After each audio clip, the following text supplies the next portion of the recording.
بسم اللہ الرحمن الرحیم۔ السلام علیکم ورحمۃ اللہ۔ ویو آف قرآن کے دوستو، خوش آمدید۔ اللہ آپ سب کو اپنی رحمت اور عافیت میں رکھے۔ آج اس ویڈیو میں ہم سیکھیں گے دعا کی قبولیت کے اوقات، دعا مانگنے کے آداب، دعا کی فضیلت و اہمیت۔ دعا صرف خدا سے مانگے، اس کے سوا کبھی کسی کو حاجت روائی کے لیے نہ پکارے۔ دعا عبادت کا جوہر ہے اور عبادت کا مستحق تنہا خدا ہے۔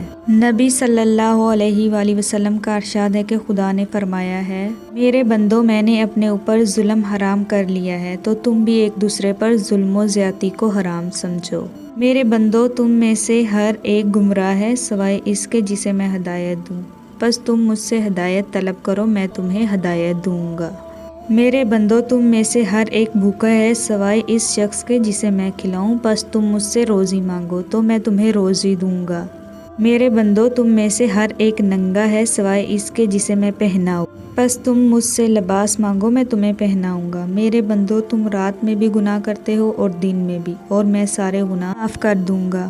اور آپ صلی اللہ علیہ وآلہ وسلم نے بھی ارشاد فرمایا ہے کہ آدمی کو اپنی ساری حاجتیں خدا سے ہی مانگنی چاہیے، یہاں تک کہ اگر جوتی کا تسمہ ٹوٹ جائے تو خدا سے مانگے، اور اگر نمک کی ضرورت ہو تو وہ بھی اسی سے مانگے۔ مطلب یہ ہے کہ انسان کو اپنی چھوٹی سے چھوٹی ضرورت کے لیے بھی خدا ہی کی طرف متوجہ ہونا چاہیے۔ اس کے سوا نہ کوئی دعاؤں کو سننے والا ہے اور نہ ہی کوئی مرادیں پوری کرنے والا ہے۔ دعا کی فضیلت و اہمیت۔ انسان کی تخلیق کا مقصد اللہ تعالیٰ کی عبادت کرنا ہے۔ اللہ تعالیٰ کا فرمان ہے، وَمَا خَلَقْتُ الْجِنَّ وَالْإِنسَ إِلَّا لِيَعْبُدُونِ، میں نے جنوں اور انسانوں کو صرف اپنی عبادت کے لیے پیدا کیا ہے۔ اللہ تعالیٰ سے دعا کرنا بھی عبادت ہے، جیسے کہ رسول اللہ صلی اللہ علیہ وآلہ وسلم نے فرمایا، الدعاء هو العبادہ، دعا ہی عبادت ہے۔ فرمان الہی ہے، جب میرے بندے میرے بارے میں آپ سے پوچھے تو کہہ دے، میں قریب ہوں، ہر پکارنے والے کی پکار کا جواب دیتا ہوں جب وہ مجھے پکارے۔ مومن کی شان ہی یہ ہے کہ وہ رنج و راحت، دکھ اور سکھ، تنگی اور خوشحالی، مصیبت و آرام، ہر حال میں خدا کو پکارتا ہے، اسی کے حضور اپنی حاجتیں رکھتا ہے اور برابر اس سے خیر کی دعا کرتا رہتا ہے۔ نبی صلی اللہ علیہ وآلہ وسلم کا ارشاد ہے، جو شخص خدا سے دعا نہیں کرتا خدا اس پر غضبناک ہوتا ہے۔ نبی صلی اللہ علیہ وآلہ وسلم کا ارشاد ہے، جب کوئی مسلمان خدا سے کچھ مانگنے کے لیے خدا کی طرف منہ اٹھاتا ہے تو خدا اس کا سوال پورا کر دیتا ہے، یا تو اس کی مراد پوری ہو جاتی ہے یا خدا اس کے لیے اس کی مانگی ہوئی چیز کو آخرت کے لیے جمع فرما دیتا ہے۔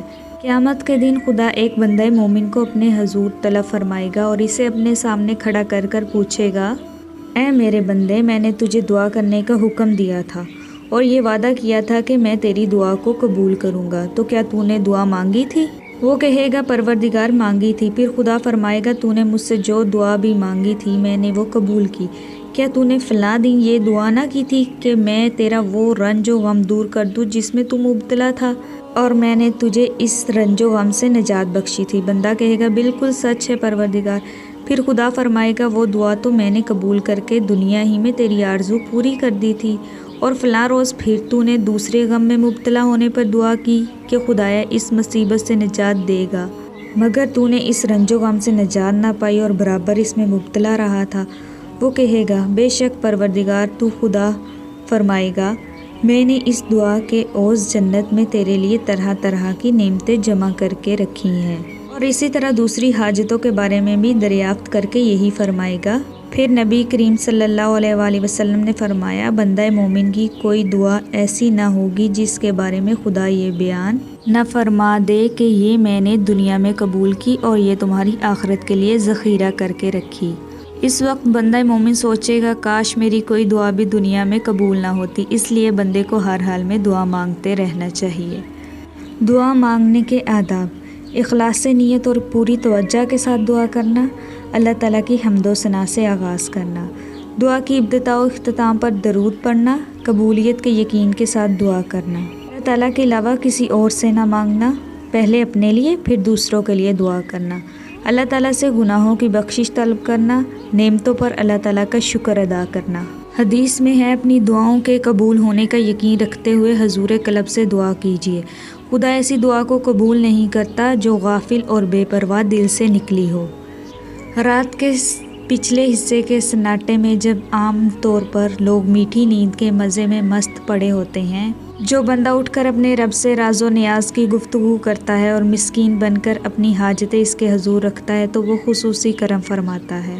نبی صلی اللہ علیہ وآلہ وسلم کا ارشاد ہے، خدا ہر رات کو آسمان دنیا پر نزول فرماتا ہے، یہاں تک کہ جب رات کا پچھلا حصہ باقی رہ جاتا ہے تو فرماتا ہے، کون مجھے پکارتا ہے کہ میں اس کی دعا قبول کروں، کون مجھ سے مانگتا ہے کہ میں اسے عطا کروں، کون مجھ سے مغفرت چاہتا ہے کہ میں اسے معاف کر دوں۔ دعا کی قبولیت کے اوقات: اذان اور اقامت کے درمیان، شب قدر میں، تہجد کے وقت، قرآن مجید کی تلاوت کے بعد، فرض نماز کے بعد، سفر میں، جمعہ کے دن 1 گھڑی، عرفہ کے دن، سجدے میں، آب زمزم پیتے وقت، سحری کے وقت، میدان جنگ میں، روزے کی حالت میں، بارش برستے وقت۔ برابر کوشش کرتے رہیے کہ آپ کو خدا سے دعا مانگنے کے لیے دعا کے وہی الفاظ یاد ہو جائیں جو قرآن پاک اور احادیث رسول صلی اللہ علیہ وآلہ وسلم میں آئے ہیں۔ خدا نے اپنے پیغمبروں اور نیک بندوں کو دعا میں مانگنے کے جو انداز اور الفاظ بتائے ہیں، ان سے اچھے الفاظ اور انداز کون کہاں سے لائے گا؟ قرآن و حدیث کی بتلائی ہوئی دعاؤں کا ورد رکھنے اور ان کے الفاظ و مفہوم پہ غور کرنے سے ذہن و فکر کی یہ تربیت بھی ہوتی ہے کہ مومن کی تمنائیں اور التجائیں کیا ہونی چاہیے۔